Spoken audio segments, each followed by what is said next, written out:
Hi guys, Milog Tarot here. Welcome back po for your kapalaran sa pag-ibig. Para po ito sa mga water signs, Cancer, Scorpio, and Pisces. Maglalagay na lang po ako ng timestamp sa my description box para po mapuntahan ninyo ang inyong zodiac signs. Pero syempre, this is a general reading kaya hindi po lahat ay makaka-relate. Okay, so we will start po with Cancer.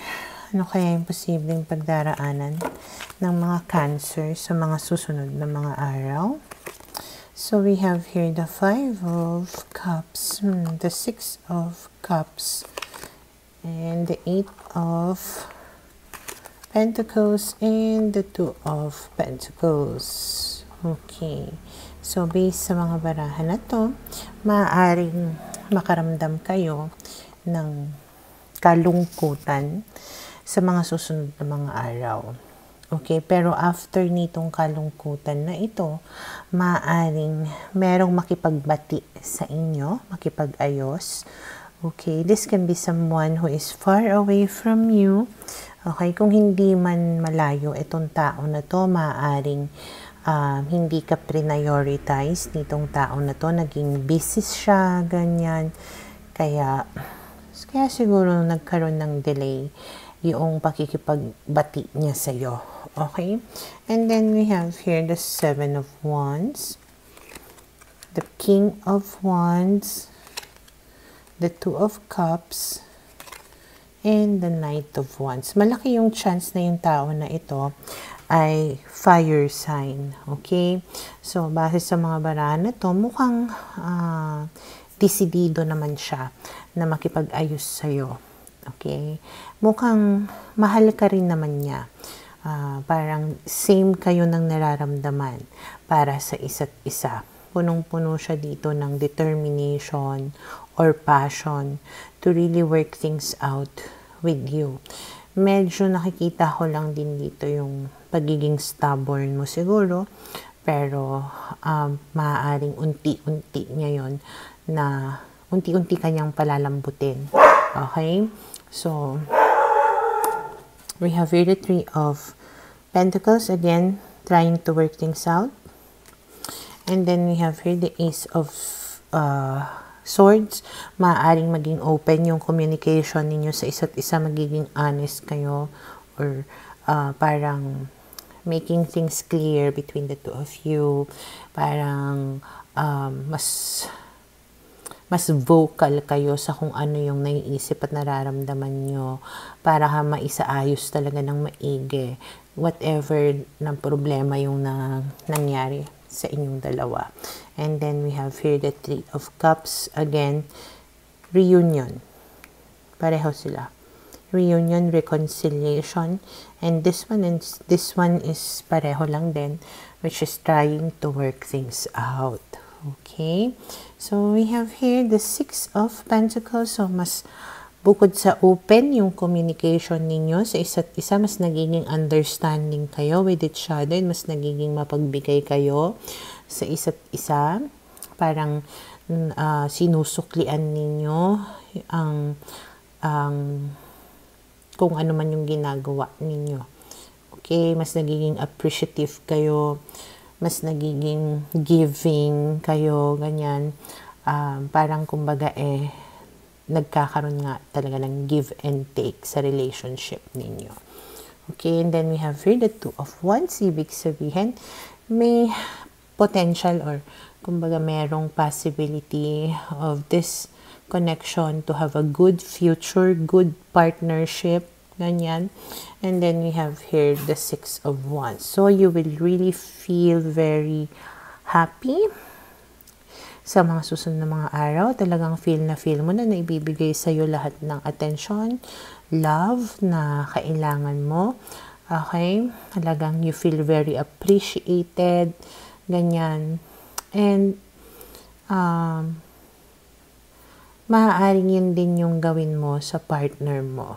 Parang ganyan. Kasi syempre, gusto mo na maramdaman din niya kung ano yung nararamdaman mo.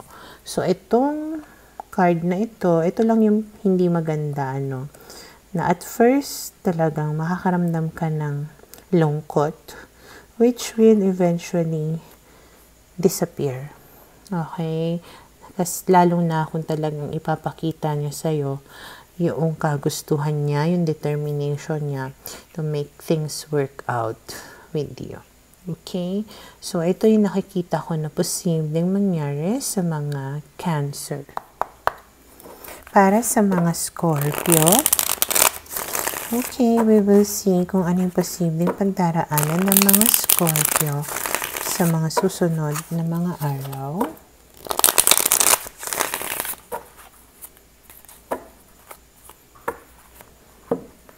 Okay, so we have here the Queen of Cups, the Justice card, the Page of Swords, and the Ten of Pentacles. Okay, so if you're dealing with an air sign, malaki yung possibility na magiging maganda yung takbo ng inyong relationship sa mga susunod na mga araw.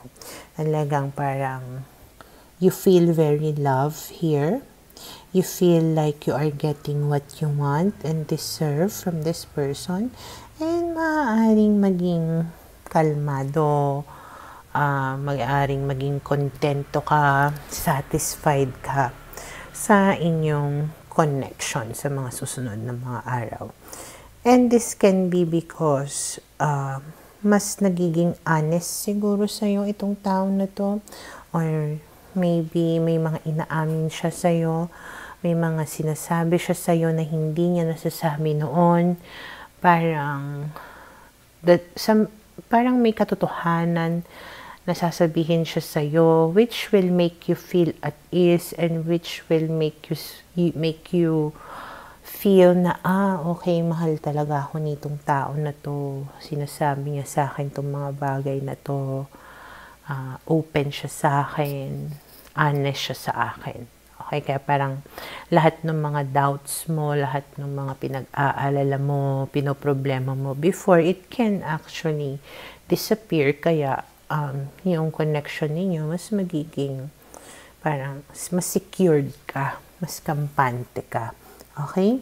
And then we have here the Four of Wands, which means magiging happy, blissful, okay, content yung connection ninyong dalawa. And then we have here the Devil, which can also mean na enjoyment, yung attraction, yung bond ninyo with each other. It can become even stronger.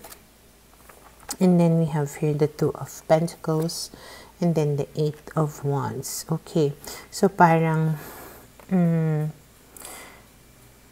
nagiging priority ninyo yung isa't isa as compared before na maaaring hindi siya focus sa'yo siguro dati, pero mararamdaman mo na ay talagang gustong-gusto niya ako, talagang attracted talaga siya sa akin, ganyan. And parang mas na-fall sa kanya, and mararamdaman mo na mas nagiging madalas yung pag-uusap ninyo with each other, mas nagiging malambing, parang ganyan. Okay? And then we have here the Three of Pentacles, the Eight of Cups, and then the Nine of Pentacles. So, nakikita ko rin dito, maaaring may mga bagay pa rin na medyo hindi ka nakukontento, or pwedeng siya yung hindi nakukontento. Pero, since nandito si Three of Pentacles, ibig sabihin, whatever it is na kulang sa relationship ninyo, you will both try to work things out. Okay? Kasi parang nagiging open kayo, honest kayo sa isa't isa. Pwedeng sasabihin niya, parang hindi ko maramdaman yung ganito, hindi ko makuha yung ganitong gusto ko. So, pwedeng aayusin nyo yung problema na iyon. Okay? And parang mas nagiging confident kayo with each other na isabihin ang mga bagay-bagay sa isa't isa without being judged or parang hindi kayo natatakot na baka kung ano yung isipin ng isa't isa pag naging open. Okay? And then we have here the 5 of Wands. And then the Judgment card, which is saying na maaaring natututunan din ninyo, kumbaga, how to deal with your differences, na parang you are choosing your battles well, na parang magkaroon man kayo ng pagkakaiba or hindi pagkakaunawaan, parang sinusubukan ninyong intindihin pa rin ang isa't isa, and hindi kayo basta-basta gumagawa ng desisyon na galit kayo, parang ganon, or pwedeng pinipili ninyo yung time na makipag-away, time na tumahimik na lang, time na intindihin na lang, parang ganon. You're using your better judgment in picking your fights, parang ganyan. Okay? And then we have here the Hangman, which means na talagang tinitingnan nyo na yung each other's perspective, hindi na yung tipong being selfish, hindi na yung tipong sarili nyo lang yung sarili nyo lang na opinion yung nagmamatter. Parang kapag meron kayong hindi pinagkaunawaan, parang inilalagay mo yung sarili mo sa posisyon niya in order for you to understand better where he or she is coming from. Parang you both are seeing things in a different way, okay, which is making the relationship work out differently or better this time. Okay? Kasi nga, parang nagiging open and honest na kayo sa isa't isa. Okay? So, yun yung nakikita ko na posibleng mangyari sa mga Scorpio. Para sa mga Pisces, okay, let's see, ano kaya yung posibleng pagdaraanan ng mga Pisces sa mga susunod na mga araw. Okay, so we have here the 4 of Cups, the World card, the Page of Swords, and the Knight of Cups. Okay, so malaki yung chance na you are dealing with a air sign. Okay? Gemini, Libra, Aquarius. Yun lang yung malakas yung energy. Okay, parang disappointed ka dito sa tao na to. At dahil disappointed ka dito sa tao na to, parang nagiging distant and cold ka sa kanya. Or pwedeng siya yung nagiging distant and cold. Okay? Pero kung halimbawa na ikaw yung disappointed sa kanya at lumalayo sa kanya, siya naman lalapit. Okay? Parang pag ikaw yung lumayo, siya yung lumalapit na umaamos sa'yo. Okay? And then we have here the Star, the Knight of Wands, the Strength card. So talagang pinapaamo ka or papaamuhin ka nitong tao na ito, lalandi-landiin kanyang muli, ganyan, at dahil sa kanyang paglalandi, syempre, feel mo naman. Okay? Parang nabubuhayan ka. Nagkakaroon ka ng pag-asa na, pwede pa siguro to. Yung mga disappointment ko sa kanya, pwede pa siguro yun na maayos. Parang pinupunan niya yung mga,